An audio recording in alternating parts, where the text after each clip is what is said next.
Assalamualaikum warahmatullahi wabarakatuh. Selamat berjumpa kembali di channel Coretan Makna. Sebelumnya kita sudah membahas soal-soal literasi bahasa Indonesia untuk persiapan seleksi SNBT 2024.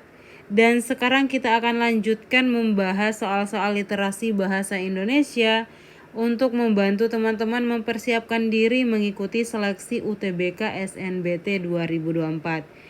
Tanpa berlama-lama langsung saja kita simak ke soal selanjutnya. Sekarang kita lanjut ke soal nomor 4, lanjutan soal-soal sebelumnya ya. Sesuai dengan tips yang aku berikan sebelumnya bahwa mengerjakan soal-soal literasi bahasa Indonesia, yang pertama dilakukan adalah membaca soal terlebih dahulu. Kita cek soalnya. Paragraf 3, bacaan tersebut berfungsi untuk. Kemudian kita cek untuk opsi jawabannya ya. Sekilas A melanjutkan pembahasan berdasarkan gagasan utama paragraf pertama. Kemudian B memerinci pembahasan yang telah dijelaskan pada paragraf sebelumnya. C menyimpulkan penyebab permasalahan yang diuraikan paragraf pertama. D memberikan bukti empirik berdasarkan hal yang dijelaskan pada kalimat kelima. Atau E menguraikan implementasi yang dibahas pada paragraf pertama. Kita cek untuk teks soalnya. Perubahan sosial budaya menyebabkan berkembangnya inovasi teknologi karena adanya modernisasi dan kemajuan ilmu pengetahuan. Kita cek pembahasan di kalimat pertama untuk paragraf ketiga ini membahas tentang perubahan sosial budaya, teman-teman ya. Kita cek apakah dia melanjutkan bahasan di paragraf sebelumnya atau tidak. Kita mulai baca dari paragraf pertama ya. Paragraf pertama, perubahan sosial adalah perubahan pada masyarakat yang mempengaruhi sistem sosial masyarakat, termasuk nilai-nilai, sikap, hingga pola perilaku.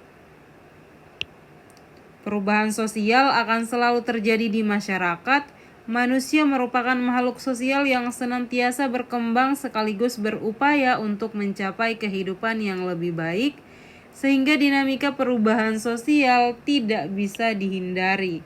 Menurut Indra Din dan Irawan, terdapat 3 dimensi perubahan sosial, yaitu struktur sosial, interaksi sosial, dan budaya. Berdasarkan 3 dimensi tersebut muncullah perubahan sosial budaya yang mencakup perubahan pada tingkatan kehidupan sosial dan budaya.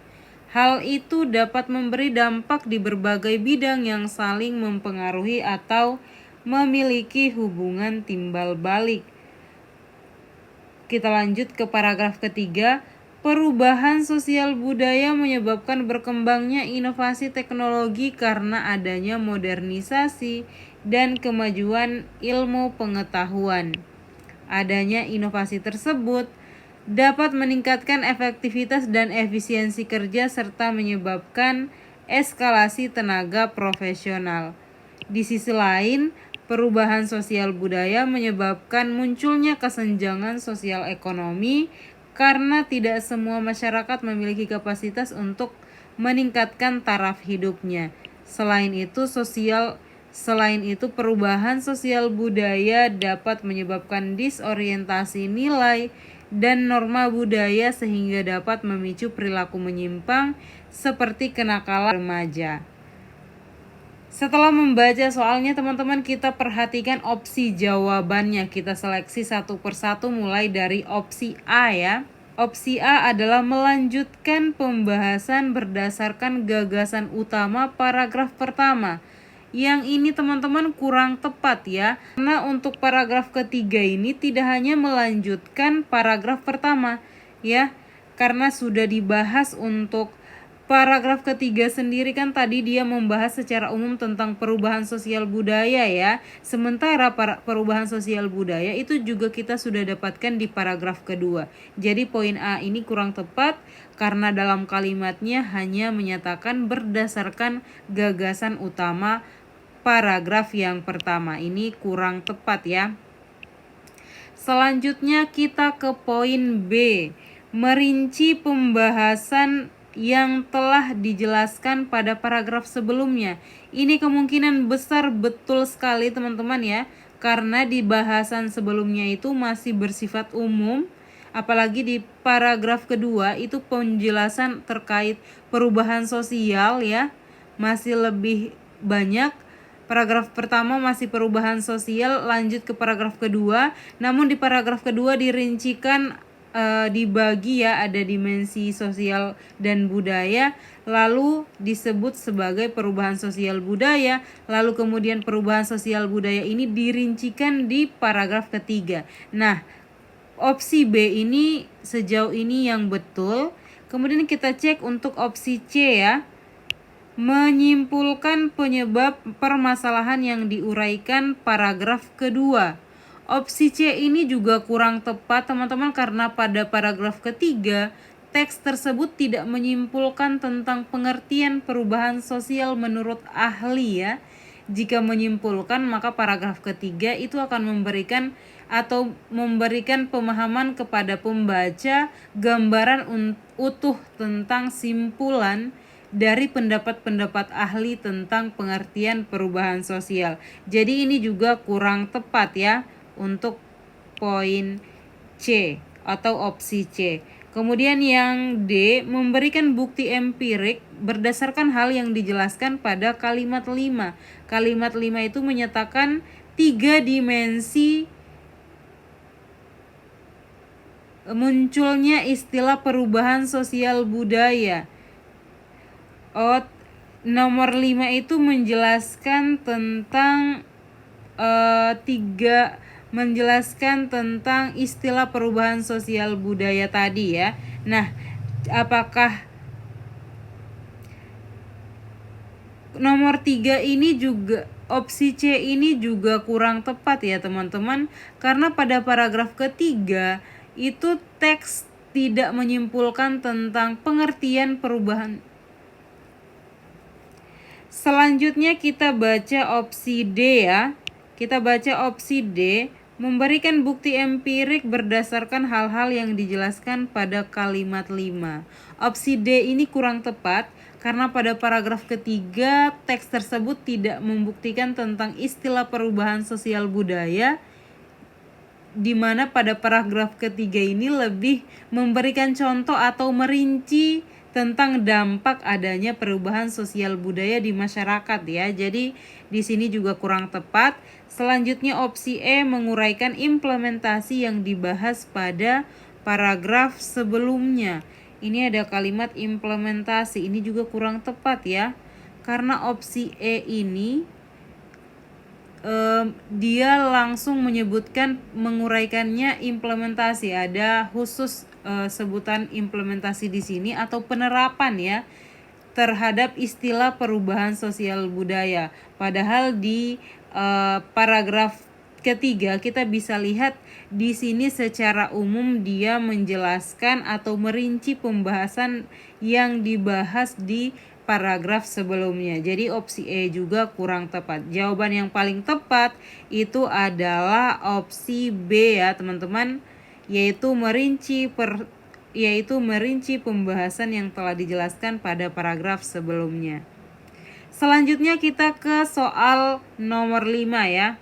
Langsung kita baca soal untuk nomor 5. Ilustrasi yang tepat untuk melengkapi bacaan tersebut adalah, oke ya, kita paham bahwa yang ditanyakan adalah ilustrasi yang cocok untuk melengkapi bacaan di atas.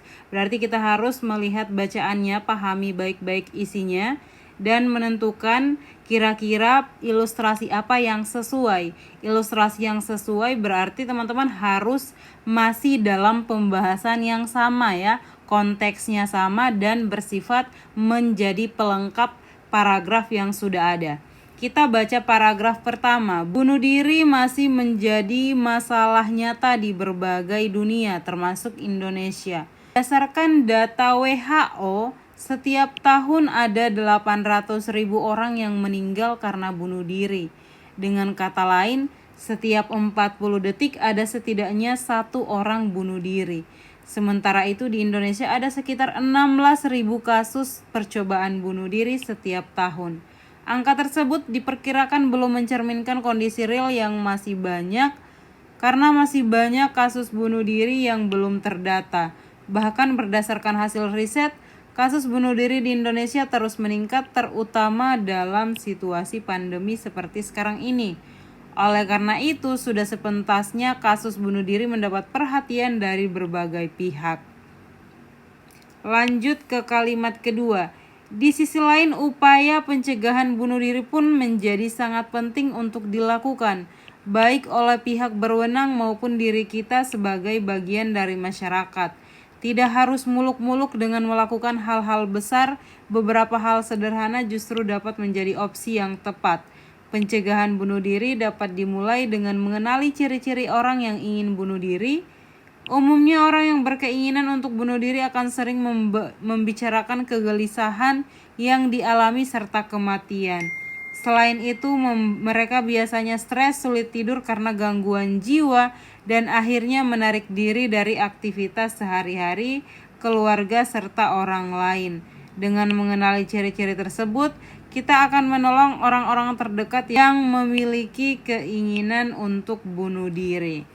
Teman-teman, setelah membaca soalnya tadi, teksnya, kita bisa menangkap bahwa pada paragraf pertama itu membahas tentang perlunya kasus bunuh diri mendapat perhatian ya. Itu paragraf pertama bahasannya terkait itu.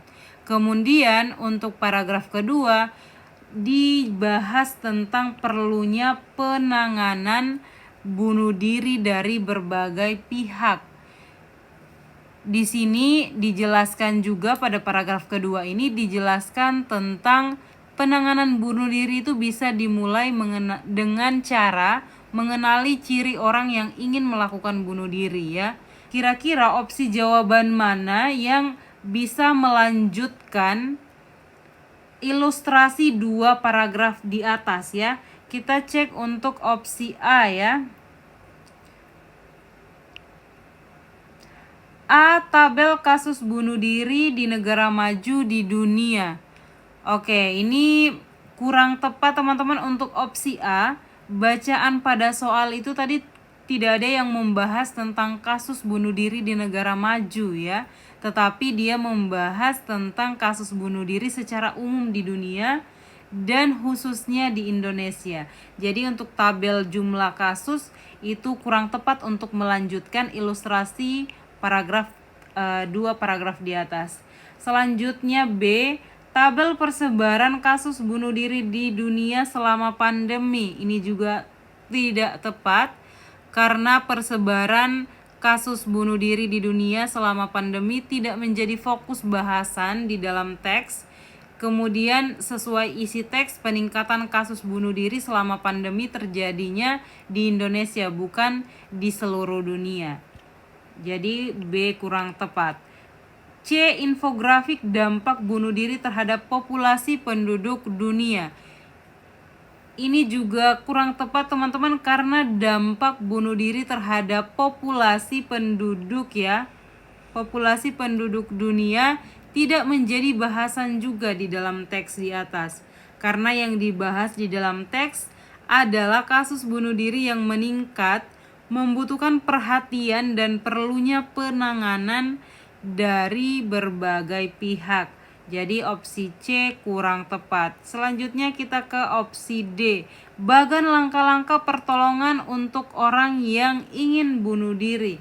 Nah, tadi di paragraf kedua itu ada beberapa pencegahan bunuh diri ya, yang dijelaskan tentang ciri-cirinya seperti apa orang-orang yang ingin bunuh diri. Nah, D ini bisa menjadi bagian dari ilustrasi untuk pelengkap paragraf kedua tadi ya. Melanjutkan paragraf tadi, opsi D ini cocok. Kita cek untuk opsi E ya, diagram perbandingan jumlah kasus bunuh diri Indonesia dan negara lain.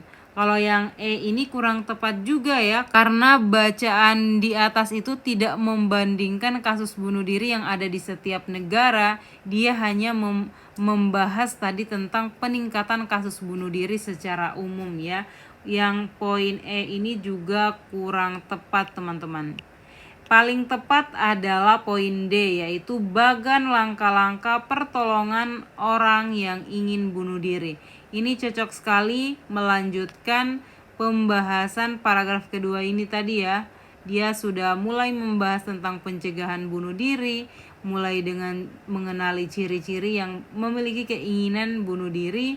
Di sini juga sudah dibahas tentang penyebabnya, biasanya stres, sulit tidur, gangguan jiwa, dan lain-lain ya. Ciri-cirinya sudah dijelaskan, maka untuk melanjutkan paragraf ini yang cocok adalah langkah-langkah pertolongan untuk orang yang ingin bunuh diri. Opsi D itu sangat tepat ya.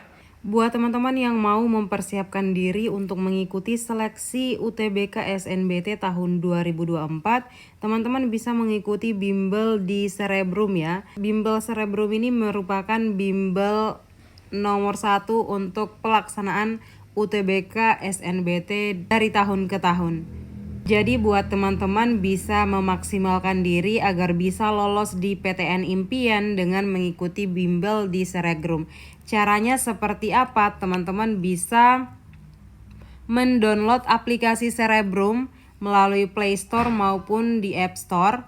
Lalu kemudian teman-teman bisa login atau daftar. Kemudian setelah login, teman-teman bisa melakukan pembelian paket. Untuk paketannya ada untuk 1 bulan, kemudian ada yang 3 bulan, dan ada yang paket 1 tahun juga. Di aplikasi Cerebrum ini teman-teman akan dapatkan paket latihan soal yang banyak, memuat 7 subtes yang akan diujikan. Ada juga paket tryout-nya untuk soal-soal SNBT 2024 dan sudah dilengkapi juga dengan soal-soal esai. Di sini juga teman-teman akan dapatkan live class intensif setiap harinya. Di sini ada paket tryout sebagai bonusnya juga, materi terbaru SNBT juga, serta teman-teman akan dapatkan rekaman live jika misalnya belum sempat untuk mengikuti live class setiap harinya karena kesibukan masing-masing. Di sini tersedia grup diskusinya juga, soal-soal yang tersedia itu bisa di-download sehingga bisa di-print dan bisa dipelajari ulang. Silakan untuk yang berminat, saya simpan linknya di deskripsi video ini. Kalian bisa memanfaatkan kode promo aku. Di sini aku tambahkan kode promonya. Masukkan kode promo tambahan ya, kode promo tambahan lolos PTN dan kode affiliate. Kode promo ini kalian masukkan untuk mendapatkan harga potongan harga 23.000. Bahkan mumpung masih ada promonya, langsung teman-teman manfaatkan untuk segera bergabung di aplikasi Cerebrum. Demikian video latihan soal kali ini, semoga bermanfaat. Kita ketemu di video selanjutnya.